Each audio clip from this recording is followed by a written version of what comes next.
नमस्कार दोस्तों, मेरा नाम है राम और मैं स्वागत करता हूं आप सभी का डिजिटल दिल्ली चैनल पर। आज हम सभी बात करने वाले हैं ईडब्ल्यूएस कैटेगरी के जो एडमिशन हुए हैं, यानी कि रजिस्ट्रेशन फॉर्म आप लोगों ने भरे हैं नर्सरी, केजी और फर्स्ट क्लास के लिए। तो इसका जो रिजल्ट है वो रिजल्ट कब तक आ सकता है? तो देखिए, आप सभी पेरेंट्स ने ईडब्ल्यूएस कैटेगरी के तहत अपने बच्चों के लिए रजिस्ट्रेशन किया होगा, जो कि नर्सरी, केजी और फर्स्ट क्लास के लिए किया होगा। इस बार वेबसाइट के अंदर काफ़ी सारी प्रॉब्लम्स थी, जैसे कि काफ़ी सारे लोगों को प्रॉब्लम आ रही थी कि बर्थ सर्टिफिकेट का नंबर फिल कर रहे थे, तो उसके बाद फॉर्म आगे प्रोसीड नहीं हो रहा था, बर्थ सर्टिफिकेट इनकरेक्ट बता रहा था। और एनडीएमसी का अगर आपका बर्थ सर्टिफिकेट रहा होगा तो आपको काफ़ी प्रॉब्लम आई होंगी, क्योंकि डीओई की वेबसाइट पे जब आप एनडीएमसी के बर्थ सर्टिफिकेट से रजिस्ट्रेशन कर रहे थे तो रजिस्ट्रेशन नंबर पुट करने के बाद डेटा नहीं आ रहा था, तो वहाँ पे डेटा आ रहा था आपका एप्लीकेशन नंबर के द्वारा।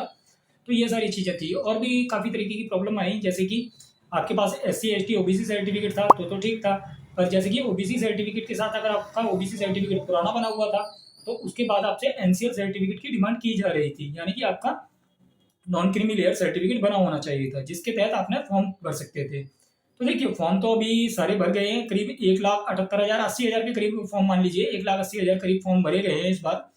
तो इन फॉर्मों के बाद अब जो रिजल्ट आने हैं, तो रिजल्ट आने में कितना टाइम लगता है और पिछले सालों में जब भी रिजल्ट आया है तो कितने टाइम पीरियड में आ जाता था? तो देखिए, पहले जब भी नोटिफिकेशन आता था डायरेक्टर ऑफ एजुकेशन की वेबसाइट पे, तो वहाँ पे सारी चीज़ें डिटेल दी गई होती थी, जैसे कि रजिस्ट्रेशन डेट क्या है, रजिस्ट्रेशन की लास्ट डेट क्या है और रिजल्ट किस डेट में आएगा। पर इस बार जो रिजल्ट के लिए नोटिफिकेशन आया था, जैसे कि आपका रजिस्ट्रेशन डेट क्या है और लास्ट डेट क्या है, ये तो बताया गया था, पर वहाँ पे ये नहीं बताया गया कि आपका जो रिजल्ट आएगा, यानी कि फर्स्ट ड्रॉ होगा ईडब्ल्यूएस डीजी और सीडब्ल्यूएस कैटेगरी के लिए, तो वो कब होने वाला है। तो इसके लिए देखिए, अभी आपको क्या करना है, अभी डायरेक्टर ऑफ एजुकेशन की वेबसाइट पे एक आपको नया सर्कुलर देखने के लिए मिलने वाला है, आपको जल्दी ही नोटिफिकेशन देखने के लिए मिल जाएगा। आपको रिजल्ट देखिए, आपने फरवरी में फॉर्म ओपन हुआ था तो डेट एक्सटेंड की गई, जो कि 16 मार्च थी, उसके बाद एक्सटेंड की गई 23 मार्च कर दी गई, तो थोड़ा सा आपका जो रिजल्ट आने वाला है वो डिले हो सकता है। तो रिजल्ट की आप ये डेट मान लीजिए कि 15 से 20 तारीख के बीच में, अप्रैल के महीने में आपको रिजल्ट देखने के लिए मिल जाएगा। अब रिजल्ट के बाद जैसे मान लीजिए आपने फॉर्म तो सही भरा है, आपके अगर रजिस्ट्रेशन फॉर्म पे कोई ऑब्जेक्शन लग गया, यानी कि आपको कोई किसी प्रकार की डिफिशियंसी मिली, तो उसका सॉल्यूशन क्या रहने वाला है? तो डिफिशियंसी से रिलेटेड मैंने अपने चैनल पे काफ़ी सारी वीडियोस पोस्ट कर रखी हैं पिछले सालों के, आप उनको देख सकते हैं वीडियो को। और बाकी अगर आपको कोई नई डिफिशियंसी मिलती है तो मैं उसका भी सॉल्यूशन देने वाला हूँ आपको, जब भी आपको रिजल्ट के बाद, अगर वैसे तो आपको प्रॉब्लम नहीं होनी चाहिए, अगर कोई इस तरीके की प्रॉब्लम आती है तो वहाँ पे हम उसके लिए आपको सोल्यूशन बता देंगे किस तरीके से आपको डिफिशियंसी से बच के आगे अपने बच्चे का एडमिशन करवाना है। तो देखिए, आपका जो अभी रिजल्ट आएगा तो नेक्स्ट मंथ आने वाला है, इसके बाद में आपको सेकंड क्लास से लेकर 9th क्लास के रजिस्ट्रेशन फॉर्म भी देखने के लिए मिलने वाले हैं ईडब्ल्यूएस कैटेगरी के, जिनको कहा जाता है ईडब्ल्यूएस फ्रीशिप का फॉर्म। तो आप अगर अपने बच्चे के लिए, जैसे मान लीजिए बच्चे की एज 7+ हो गई थी और आप फॉर्म नहीं फिल कर पाए, तो आप यहाँ पे अब जो सेकंड क्लास से लेकर 9th क्लास के रजिस्ट्रेशन फॉर्म निकलेंगे उनमें फॉर्म फिल कर सकते हैं। अच्छा, इस बार एक चीज और रही, रेसिडेंस के लिए आपका आधार कार्ड वैलिड डॉक्यूमेंट नहीं माना गया, तो रेसिडेंस के लिए आपसे जो डॉक्यूमेंट्स मांगे गए थे वही डॉक्यूमेंट्स आपको देने होंगे। तो काफी लोगों के पास तो वोटर आईडी कार्ड अवेलेबल था, तो उन्होंने वोटर आईडी कार्ड लगा के फॉर्म फिल किया होगा, और अगर आपने डोमिसाइल लगा के फिल किया होगा, देखिए अब आपको जैसे रिजल्ट आ जाता है उसके बाद में एक डायरेक्टर ऑफ एजुकेशन की वेबसाइट पे वेरिफिकेशन गाइडलाइंस का एक नोटिफिकेशन रिलीज होता है। वहां पे आपसे सारी चीजें बताई जाएंगी कि आपको क्या क्या डॉक्यूमेंट्स लेके जाने होंगे जब जोनल ऑफिस में वेरिफिकेशन के लिए जाना होगा। तो उसके लिए मैं आपको एक बार बता देता हूँ, जैसे कि आपने जब फॉर्म फिल किया है उस फॉर्म की 2 कॉपी लेके जानी होती है आपको, और जो आपके बच्चे का नाम आया है वो अलॉटमेंट स्लिप लेके जानी होती है, उसकी भी 2 कॉपी होनी चाहिए। और बाकी जो आपके डॉक्यूमेंट्स आपने फॉर्म के अंदर लगाए हैं, देखिए आपको रेसिडेंस के लिए अलग डॉक्यूमेंट देना पड़ा है इस बार, तो आपको उसकी भी 2 कॉपी देनी होंगी। और आपको जैसे इनकम से फिल किया है तो आपको इनकम सर्टिफिकेट की 2 कॉपी सबमिट करनी होंगी, बच्चे का फोटो देना होगा, इस तरीके से वेरिफिकेशन होने वाली है आपकी।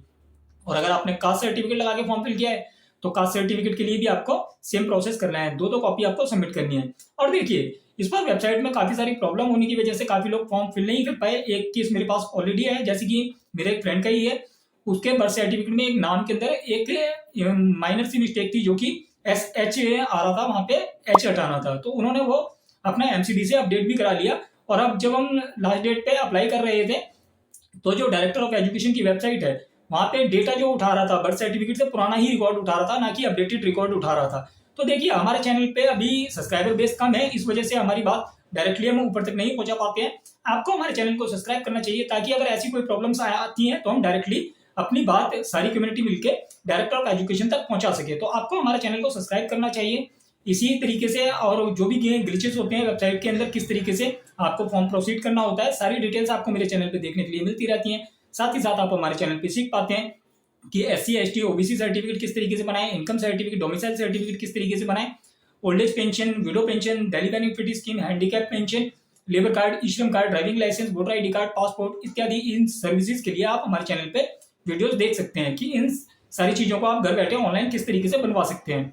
और देखिए, आपके बच्चे का जब नाम अलॉट हो जाएगा, यानी कि आपके बच्चे का रिजल्ट आने के बाद आपके बच्चे का नाम अलॉट हो गया, इसके बाद में आपको स्कूल की ड्रेसेस होती है, जो बच्चों की ड्रेसेस होती हैं, वो बच्चों की ड्रेसेस आपको स्कूल से फ्री मिलने वाली हैं। बच्चों की जो राइटिंग मटेरियल रहता है, यानी कि कॉपीज होती हैं, कॉपीज फ्री मिलने वाली हैं।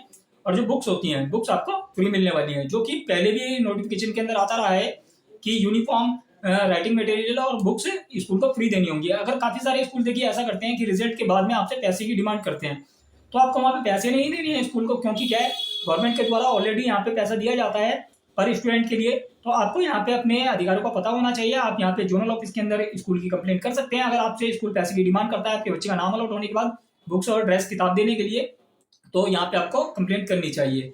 इसके बाद में स्कूल आपको सारी चीजें फ्री मुहैया कराएगा। तो ये भी एक सिंपल सी चीज है। और 2nd to 9th क्लास के जो रजिस्ट्रेशन फॉर्म आप ओपन होंगे अब, उनके लिए आप अपने बच्चों के लिए रजिस्ट्रेशन फॉर्म फिल कर सकते हैं। तो 2nd क्लास से लेकर 9th क्लास तक अगर आपका बच्चा एज क्राइटेरिया बैठ रहा होगा तो आप उनमें फॉर्म फिल करके अपने बच्चे के लिए एडमिशन करा सकते हैं। इस बार वेबसाइट के अंदर एक प्रॉब्लम ये भी रही, जैसे कि पिछले सालों तक स्कूलों को जब रजिस्ट्रेशन फॉर्म फिल किया करते थे, तो फॉर्म के अंदर जो भी स्कूल होता था उस स्कूल के अंदर कितनी सीटें अवेलेबल हैं, यानी कि हम जिस स्कूल में फॉर्म फिल कर रहे हैं तो वहाँ पे उस स्कूल में उस क्लास के लिए कितनी सीटें अवेलेबल हैं, इस बार वो वाला ऑप्शन भी नहीं दिखाया गया था, जिसकी वजह से काफी सारे लोगों ने सेम ऑप्शन फिल किए होंगे। देखिए, अगर ज्यादा सीटें होती हैं तो पहले उस वाले स्कूल को सिलेक्ट कर लेते हैं हम, तो हमारे चांसेस ज्यादा बनते हैं। इस तरीके से हम स्कूलों को सिलेक्शन करते थे। तो ये वाला ऑप्शन भी हाइड किया गया है इस बार DOE के द्वारा।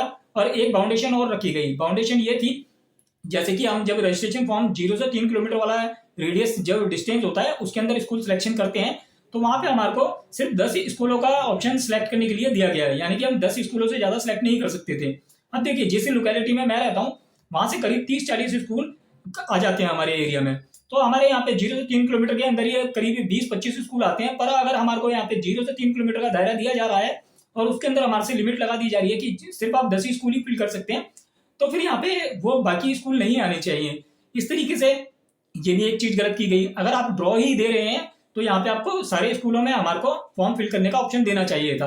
तो ये सारे जैसे काफी सारे पॉइंट्स होते हैं जो कि हमारी बात हमारे को DOE तक पहुंचानी होती है, क्योंकि अगर हमारा चैनल बड़ा होगा और इस तरीके से हम अपनी बात DOE के आगे रखेंगे तो ये सारे पॉइंट्स क्लियर हो पाएंगे। तो आपको हमारे चैनल को सब्सक्राइब करना चाहिए इस वजह से। और देखिए, ये चीज हो गई। इसके साथ ही साथ जैसे कि एडमिशंस के लिए हमारे को 10 स्कूलों की बाउंडेशन तो दी गई, और एक चीज और देखने को मिली होगी, आपने जिन्होंने स्टार्टिंग में रजिस्ट्रेशन किया उनके लिए काफी सारे स्कूल आपको देखने के लिए मिले, पर जैसे ही उन्होंने काफी 2-4 दिन बाद रजिस्ट्रेशन चालू फॉर्म फिल किया तो उसमें से स्कूलों का नाम गायब हो गया।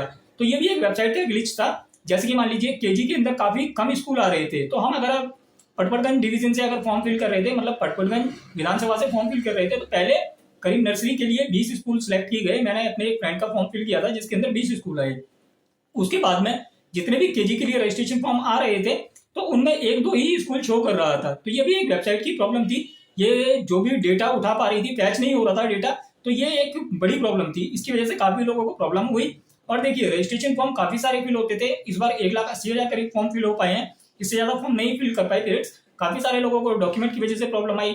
तो ये सारे हमारे जो पॉइंट्स रहते हैं ये क्लियर करने के लिए आपको हमारे चैनल को थोड़ा सा और बड़ा करने की जरूरत है। हमारा चैनल जैसे ही थोड़ा सा और बड़ा होगा तो हमारी बातों को और ज्यादा तरीके से समझा जाएगा। तो ज्यादातर लोगों को सब्सक्राइब कर लेना चाहिए हमारे चैनल को, ताकि सभी लोगों के पास इंफॉर्मेशन सही तरीके से पहुंच पाए। और ये सारे डाउट्स अगर आते हैं तो इसके बारे में किस तरीके से निवारण करना है हमारे को, ये चीजें हम समझ पाए।